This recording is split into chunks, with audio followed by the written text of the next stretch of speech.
menaikkan derajat Anda rela menginjak kepala orang lain. Demi duit, Anda berani menggigit saudara Anda sendiri. Hidup ini bukan seperti hewan. Komentar tentang Ida Dayak, seolah-olah gue menyudutkan Ida Dayak, seolah-olah gue mengcounter Ibu Ida Dayak. Gue ketemu juga belum sama Ida Dayak. Gue kenal juga enggak. Membahas sedikit pun tentang Ida Dayak juga kagak. Tiba-tiba kok ada narasi pesulap merah mengatakan Ibu Ida Dayak hanyalah sekedar dukun. Para netizen, saya akan mereaction video barusan. Yang saya lihat di sini dari hasil menganalisa selama ini, dari pergerakan si bancet merah ini, anak yang agak kurang beradab ini, yang kurang beretika dalam menyampaikan segala sesuatu, yang tidak difikirkan dengan apa dampak dari apa yang dia sampaikan, apa yang dia buat. Sebenarnya anak ini dia melakukan playing victim. Dalam arti dia mencari dukungan, dia merasa terzolimi. Kita berpikir secara logika saja, tidak akan ada asap tanpa ada sumbernya, yaitu apinya. Saya pernah melihat satu postingan di media sosial tentang dia memberikan sedikit statement terhadap Ibu Ida Dayak. Namun sekarang video itu hilang. Ketika tidak ada video itu, dia melihat Ibu Ida Dayak diundang di sebuah lapangan markas Tentara Nasional Indonesia, barulah dia membuat video berikutnya yang menyatakan bahwa dia tidak pernah menyinggung Ibu Ida Dayak atau tidak pernah mengkomentari Ibu Ida Dayak. Dan ini sebenarnya dia ngeles, melepaskan tanggung jawabnya. Dia pura-pura tersakiti, menuduh seluruh netizen yang kontra dengan dia, yang tidak suka dengan dia, menuduh begitu banyak orang sebagai penyebab ataupun dalang kekisruan dari apa yang dia sampaikan di awalnya, atau statement dia yang memicu segala macam postingan yang ada saat ini. Padahal sebenarnya dia yang awalnya membuat ini, dia sendiri. Tidak akan ada reaksi tanpa ada aksi. Itu sangat logika sekali. Saya harap semua netizen Indonesia berpikir positif, bahwa sebenarnya anak ini membodohi orang banyak. Sangat-sangat membodohi orang banyak. Dia berbicara dengan kata edukasi. Di balik kata edukasi dia bersembunyi. Walaupun dia sendiri pengetahuannya sangat minim. Saya berharap semuanya netizen Indonesia lebih cerdas lagi untuk menyikapi ini. Jangan mau lagi dibodohi oleh si bancet merah ini, yang sebenarnya tidak memiliki kapasitas apa-apa. Dia hanya sekedar seorang pesulap, dia hanya sekedar seorang YouTuber yang ingin membesarkan dan numpang hidup dari YouTube-nya dengan cara menginjak-injak para YouTuber yang lain, dengan cara menginjak-injak karakter orang lain, bahkan kalau perlu dia bunuh karakter orang itu dengan cara dia bersembunyi di balik kata edukasi, mencerdaskan bangsa. Namun sesungguhnya dia sendiri yang membodohkan bangsa ini. Begitu banyaknya orang terbodohi oleh tingkah laku si bancet merah. Karena ya masyarakatnya juga gampang percayaan tanpa adanya bukti. Buktiin dong, kalau di ilmu merah jelas. Di ilmu merah reaction, praktekin sama persis, bukti plus gue bongkar rahasianya, bukti juga. Jadi semua orang bisa melakukan. Kayak di ilmu merah dong. Apapun yang dibahas dibukti. Nah, yang begini nih, ini yang sangat-sangat kurang ajar. Dia sendiri tidak bisa membuktikan apa yang dia bisa. Dia seorang pesulap, tapi dia tidak terkenal sama sekali di Indonesia. Tidak pernah bermain sulap seperti Demian yang sampai ke luar negeri, tapi berani mengaku dirinya sebagai pesulap. Padahal si bancet merah ini hanya mencari popularitas. Video seperti ini tadi menyatakan, memperlihatkan bahwa dia curhat apa yang berlaku atas dirinya dia tuduhkan kepada orang lain. Kepada masyarakat Indonesia, tanpa bukti berani berkata-kata. Dia sendiri tanpa bukti berani mengata-ngatai orang lain penipu. Sedangkan dia tidak mengerti praktek apa yang dilakukan orang itu. Dan siapa korbannya yang ditipu pun tidak pernah ada yang lapor polisi. Jadi seperti ini sangat luar biasa membodohi. Dia mengatakan orang lain melakukan pembodohan publik, tapi dia sendiri melakukan pembodohan itu.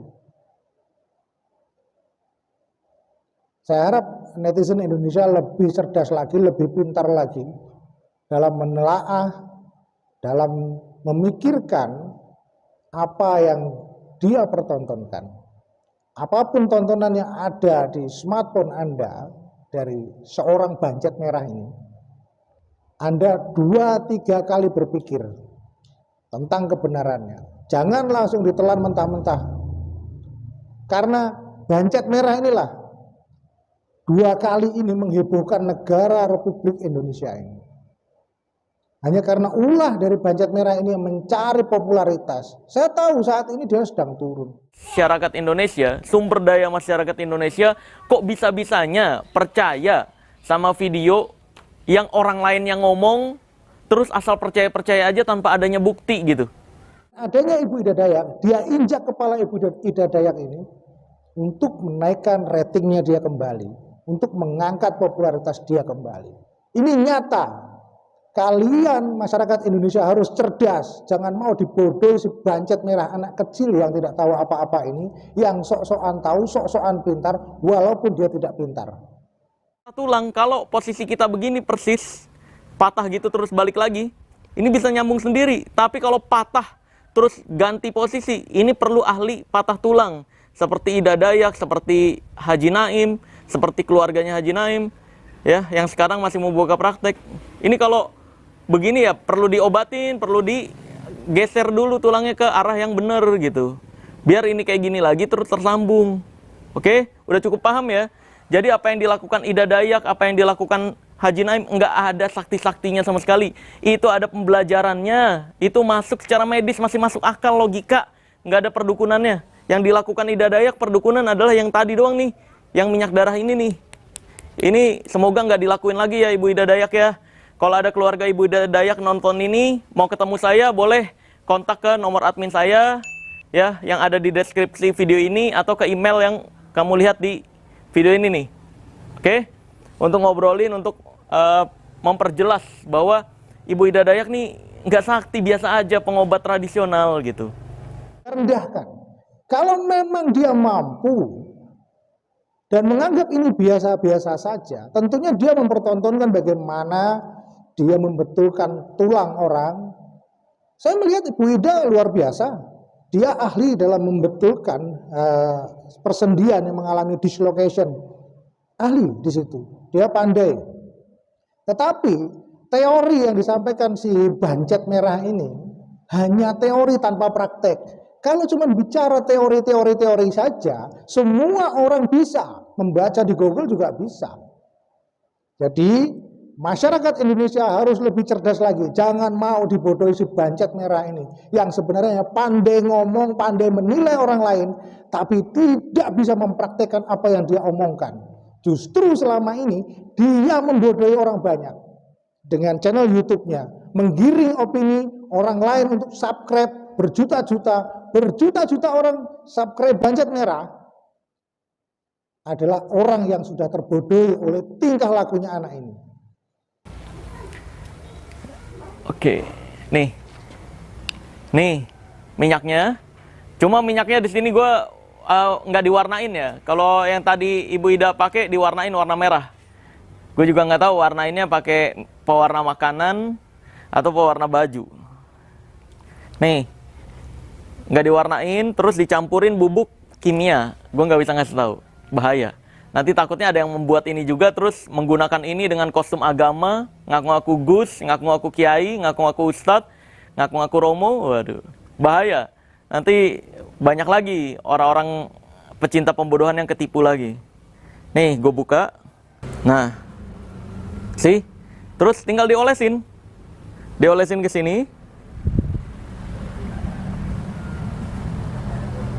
Tuh ya. Kelihatan nggak kamera? Atau deketin aja sini deh. Nih, udah diolesin. Terus tadi kalau Ibu Ida, mantra-mantra ceritanya. Nggak ngefek sebenarnya. Ini sebenarnya pakai air biasa, cuma ini gue pakai face mist, ya. Ini face mist gue. Kalau harus dibuang dulu, sayang face mistnya. Ini sebenarnya pakai air biasa pun tinggal disiram gini doang, semprotin. Nih. Nah, kalau udah semprotin gini, tinggal gini-giniin. Nih. Pelan-pelan, belum. Nih, tuh mulai. Tuh. Darah kotor. Darah kotor. Tuh ya. Tuh, diginin. Tuh. Kelihatan? Ya. Jadi kayak gini doang, ini bukan darah kotor, tapi minyaknya yang berubah warna. Dan ini minyaknya gue buat sendiri. Gue bisa buat sendiri. Karena ini trik dukun. Bukan minyak tradisional. Ya. Ya, gue doakan aja semoga Ibu Ida. Oke, yang kayak begini, video kayak begini. Ini sebenarnya menunjukkan kebodohan. Kenapa? Karena yang dia tahu adalah itu. Dan dia tidak menyaksikan apa yang dibuat oleh Ibu Ida Dayak.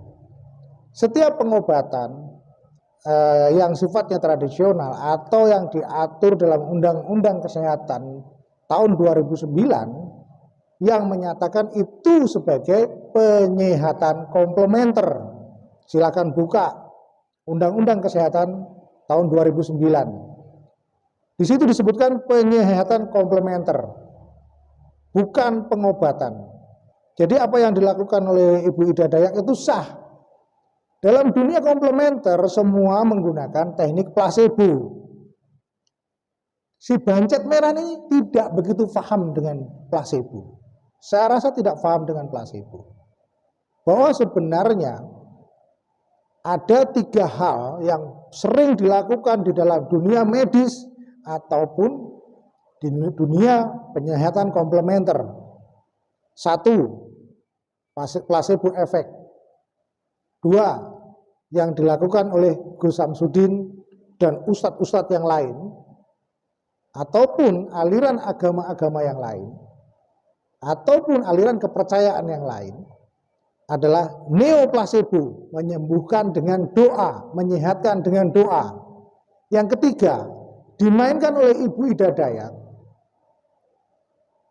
yang kita kenal dengan nama nano placebo, dengan minyak yang digosok, dioles.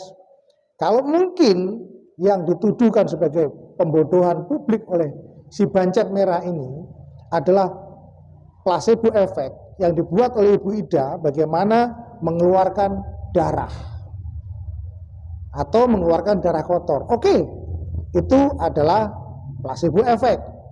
Kenapa dilakukan placebo effect? Supaya pikiran pasien itu netral. Siapa tahu di dalam situ, kalau memang Bancet Merah ini paham dengan dunia placebo, mengerti tentang placebo, tidak akan berbuat seperti ini. Dia pasti punya etika dan berpegang pada kode etik sebagai seorang hipnotis, seorang pelaku hipnoterapi. Hipnoterapi bisa diterapkan, dilakukan dengan apapun. Dan sah, tidak ada yang undang-undang yang mengatur menggunakan placebo effect. Sampai saat ini pasal berapa yang melarang penggunaan placebo? Di medis pun dilakukan. Banyak kok para medis yang memberikan kapsul yang isinya adalah serbuk yang bukan obat, tetapi tepung bahan campuran obat yang tidak memiliki khasiat, yang diberikan kepada pasien dan pasiennya sembuh. Karena apa? Kalau si Bancet Merah ini mengerti bahwa semuanya ada 2 berlawanan, indikasi dan kontraindikasi, siang ataupun malam, enak atau tidak enak, sembuh atau tidak sembuh. Dan placebo juga sama seperti itu. Ada efek placebo, ada nocebo efek. Ada placebo efek, ada nocebo efek. Dan ini obatnya. Ketika terjadi nocebo efek yang dilakukan oleh siapapun di sekitar kita, apakah kita menyadari dalam keluarga kita yang tersugesti oleh ucapan seseorang sehingga dia mengalami sakit yang tidak ada penyakitnya didiagnosa, tapi dia mengalami sakit, kesakitan. Ketika diberikan penanganan placebo efek dan dia sembuh, penipuannya di mana? Salahnya di mana? Pembodohannya di mana? Berpikir dulu, perbanyak pengetahuan, perbanyak ilmu, baru justifikasi dan bunuh karakter orang. Bukan seperti ini caranya. Dengan cara seperti ini membunuh karakter seorang Ibu Ida. Penyihat komplementer tidak pernah punya aturan atau undang-undang yang mengatur di situ tidak boleh menggunakan placebo efek, nano placebo ataupun neo placebo. Tidak ada undang-undang yang mengatur itu. Kalau ada undang-undang yang mengatur tidak boleh penyembuhan dengan doa, seharusnya ada pasalnya. Baru dikatakan pembodohan. Kalau ini tidak ada pasal yang mengatur tentang ini, jangan sekali-kali Anda justifikasi. Dan ini keilmuan turun-temurun dari leluhur Nusantara sudah ada yang namanya placebo ini. Walaupun dulu tidak dinamakan placebo, karena orang Barat menyatakan ini placebo, artinya pengobatan kosong, tidak ada obatnya tapi menyembuhkan. Terus salahnya di mana? Kami para praktisi ini yang bodoh, atau kamu bancet merah yang goblok? Camkan itu, anak muda.